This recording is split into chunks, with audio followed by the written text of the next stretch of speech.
The therapist will, we're gonna do these, like, we're gonna hospitalize you out of what's going on. What else do I get all the time? It was like they think that, like, we're just gonna sit there, like the stereotype of, I'm gonna sit behind you and you're gonna lay on a couch and just talk. That there is some people that do that, but for the most part, that's not common therapy that people that engage in. And so I think a lot of times they don't realize that it's just two humans, one with a little bit more knowledge and a little bit more expertise, but just talking and trying to process. So I think people think there's a magical component or what's going to happen. One of my favorite, like a statistic that we've done here at the college, I think it's like if you ask somebody, if I said, if you find a friend is going to counseling, would you be supportive of that? And like, but 89, 90% of our students go, absolutely. If my friend was going to counseling, I would be so supportive. I said, how supportive do you think your friends would be of you going to counseling? 30%. And so we did this, like I would love to help my friends, but if I went, my friends would make fun of me. And so it's really interesting why there's a divergence. When it's you, it's seen as a negative. When someone else is going, it's seen as a positive. Yeah. And so it's one of those things of like, to me, it's a fascinating statistic that we run, that we do, and it's always like, why? How do we get people to go, like, your friends would be just as supportive? Why do you think your friends are much crappier than you are? They would go, I can't believe you're getting help, versus what it would be. And so I think, so that's a lot of times, and I use a silly term. I always tell my younger staff, I always say, no one comes to counseling voluntarily. Okay. So usually it's because something bad has happened, or they're feeling trapped, or someone says you should do something, or they're miserable. No one comes like, oh, I really want to come here. They come a lot of times because, like, there's a little bit of motivation. Someone mandated them to come, not in like an official way, but just an unofficial way. And then they go, okay, and usually it's a parent said something or a friend said something, like, oh, I gotta go. And so I think part of that is it's just getting past that stereotype, like you're going to go in there and you're going to cry. Everybody's like, I'm going to come here, I'm going to cry the entire time. Maybe, I don't know, but probably not. But people think they're going to, like, fall apart. And that's one of the things I think when people don't come is like, if I come here, I'll fall apart. Brian, you already answered my question, but I was thinking to ask, because a couple of days ago I was talking with one of my friend, and people are going to the counseling center, but they don't want other people to know I'm going to the counseling center. It's really interesting. I mean, what you talk about things that have changed in my career. When I started, roughly 30 years ago, um, you know, people rarely told anybody they're going to the counseling Yeah. center. And so when I say this to you, probably the last 10 years, if I walk across campus, it used to be like when I'd see someone I would see, their head would go down and like, okay, I will ignore, and my job is to ignore people, because, like, if you don't want to acknowledge me, that's fine. And then probably about, like, maybe 10, 15 years ago, you'd get like someone kind of do a kind of a little wave, a little, like that. And now they'll be with their friends going, hey, Brian, oh, this is my therapist. And they're introducing me to other people about this. So it's interesting of where people are at. And I think, like, internationally, like you mentioned, from Nepal, there's more of a stereotype where, but to me, it's really weird where people are like, there's my therapist. And it's like, because I'm always like, for me, I'm like, what do I say? Like, I can't break confidentiality. It's my job to be, it's like, oh, come over, talk to my friends. And I'm like, hey. And what's even funnier is when their friend is someone I see, but they don't want their friend to see. But even as, so one of the things in counseling we try to do is, there's a term we call dual roles. We don't want to know two people that are in the same situation. Okay. So if there's two friends, so there's the thing, especially a small school like at Springfield College here, one thing that always happens is I'll be talking to somebody and I'll have another client, and then I find out they're dating. Like the fourth session of like, oh. And so, like, and they'll go, well, and I'm like, I can't. So I'm in this horrible, like, I can't tell you that I know, but I do know. And I made this weird connection of everything, and sometimes, it's like, oh. And so sometimes it's hard to explain to people our professional obligations. And so, but it is very funny of how people will just parade around and like what it will be. And And with certain circles, it is like therapist trading. Like, oh, I see that person. I see that. And it's this really weird, like, it wasn't that way 15 years ago. People kind of kept it pretty private. And now it's like, can I get a picture with you for my social media? Like, sure. It's great, but it's weird for me because before it was like, is there a separate door I could walk out of so people won't see me that I walked in here? Oh, Brian, so you're a psychologist. Do you also read the people mind or the people face? Because just now I wrote that I'm going to ask, like, what if a boyfriend and girlfriend How have do you, problem and they both are coming to you? I'm not psychic. I just describe common problems, so it feels like I'm psychic. No, but it is very difficult when someone, and there's this, and I probably like this year by accident, I have seen 3 couples, Oh, God. and so it's not bad if they're together, but it's really bad when they break up. So, because then they want me to choose sides, and I'm like, and I tell people, I am with you. Yeah. I am talking to you. And so I tell them, like, I don't know anything else beyond you. And so they all know, like, people usually pick up, like, so I'm like, I am talking to you. And so so we have to explain that all the time of like, I would not say to anybody else about you, so why would I talk about someone else with you? Yeah. So, Brad, like, is it easier? No, I don't know. I'm just saying from my side. Is it easy because if you know what the boy is going, what he's feeling, what girls is feeling, so it's mostly about the misunderstanding. But you can say both. So, will that help if both are going to the same therapist, or it is easier to solve if they are going to different Well, therapist? usually if they're really struggling, I say we're going to have you both come in and see a different therapist because I don't have to like I don't want you to feel like I'm choosing sides here. So we'll have them do couples counseling with somebody else. But it is not, most time they're coming in for very different issues, their own stuff. But like but sometimes I'll go, oh, that's who you're dating. Like, they're like, oh, you know them, and I'm like, oh my god, I didn't know that. And so I don't usually make that. I'm so absorbed. I'm not trying to make connections, or I'm not looking at people on social media. So they come in and I just see them, and so. A lot of times when people say, "Oh, I want to see you," and I'm like, "Why?" And then they'll go, "My roommate sees you." Like, then I don't want to see you because I want you to see someone else, so I'm not confused when you and your roommate start fighting. I don't want to be involved in that.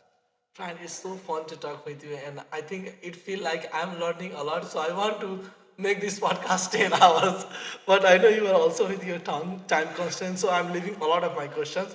But I wanted to ask, can you share a time when you feel genuinely scared and how you deal with that situation? Uh, well, I'll describe. I'll do personal and professional. So in my job, part of my job, most of the time I work with people that are wonderful and healthy and just kind of having small struggles. And then on occasion, I work with people that their solution is to kill themselves. And they're very and I they're in a spot where I don't know if they're going to be alive, and I'm having to make determinations of, do I have to hospitalize somebody, do I have to reach out to other people, because they're just in a place where they're so stuck, they're so trapped, they're so depressed, they're so overwhelmed. And that's where we talk about control and not control, that I can work with someone very deeply, but if they go back to the room and do things to stop their life, I really can't stop that.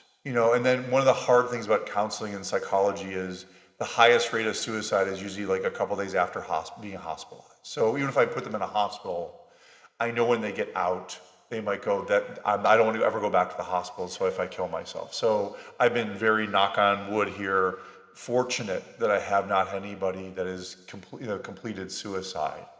But that scares me because I just think that most, like you talk about not giving up. I know all problems are solvable. We can get through this. We can find a way. It may not be right today. It may take a while, but we can get there. Um, but that scares me to know that someone might make a very permanent choice, which I see as a temporary problem. On a personal level, what scares me, the normal stuff, like the people I love, the people I care about would go away. I've lived long enough, I get scared of, like, as I get older, I get scared of what is life? Like if I lost, like if I became losing my memory or I did, here you were having this, you were being so complimentary to me, thank you. Well, like you described me having so clear explain something. What if I can't, my mind doesn't work the same way? What if I can't explain things? Is that really living anymore? Like those things scare me out of like, what if I start deteriorating? What if, I know aging occurs, but I know there's certain elements that I won't be as good at. I can accept that. But I really get scared of like truly losing, like my mom kind of lost her eyesight towards the end. That scares me. Like that means so much to me as being able to see. And so the idea of when my life would shrink, be it losing people or losing my abilities, that scares me deeply. And I really don't like snakes. Brian, what are the some day-to-day activities people can do to de-stress themselves? I'll, I'll go through my basic ones.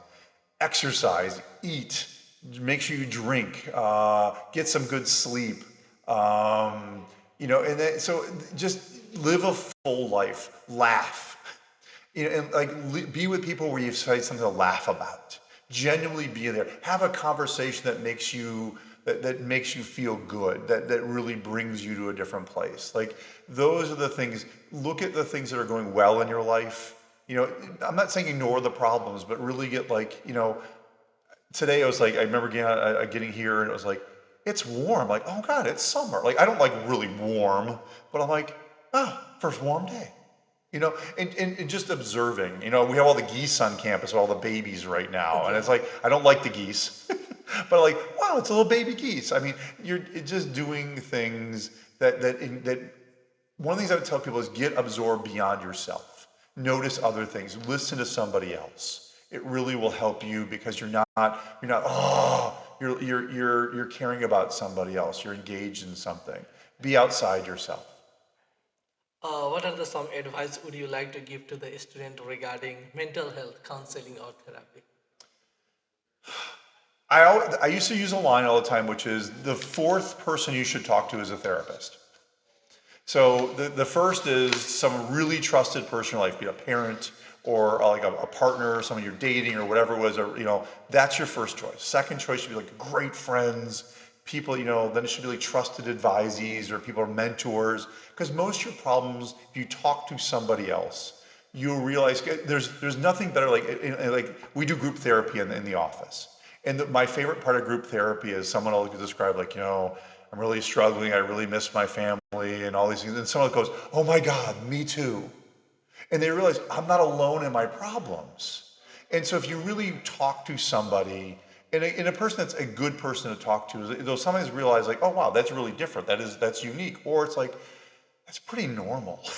Like you're with me. We're trying to solve this together. Now we're in the same equation of what we're trying to do.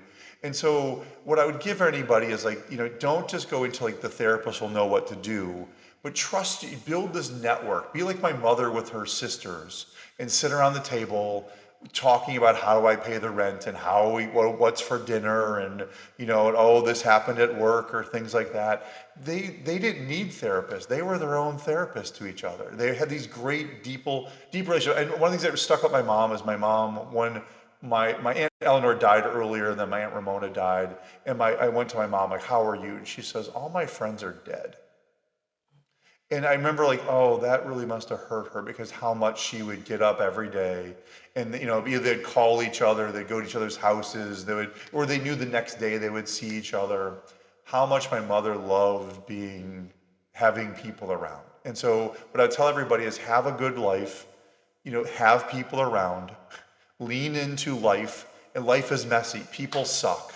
They'll disappoint you, they'll hurt you, but damn, it's a good ride. Don't be scared that I have to make sure everything goes right. No, I hope it does, but have it go wrong. Have it be the mess of your life is a good part. If you lean into the mess, it's good. So not just about therapy, but like a lot of times I tell people what therapy is. I am a rough draft that you're figuring out what to say to me so you'll know what to say to other people. I'm helping you kind of write the words down that you want to give to somebody else. Because I don't really exist in your life. Your friends and your family do. I'm just helping you find a way to do it. Wow, perfect. I think this is perfect notes to end this podcast. Brian, thank you very much for being here, being with us today on the podcast. It was great talking with you.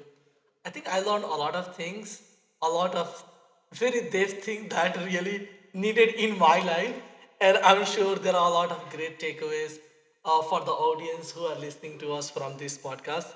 To our listener, thank you very much for tuning on Let's Grow channel. Until the next time, keep learning, keep exploring, and keep growing. Thank you for thank you, Brian. Thank you for coming to the podcast, and we really appreciate your time and effort. Thank you guys for the great questions. Great questions go a long ways. Thank you. Thank you. That was fun.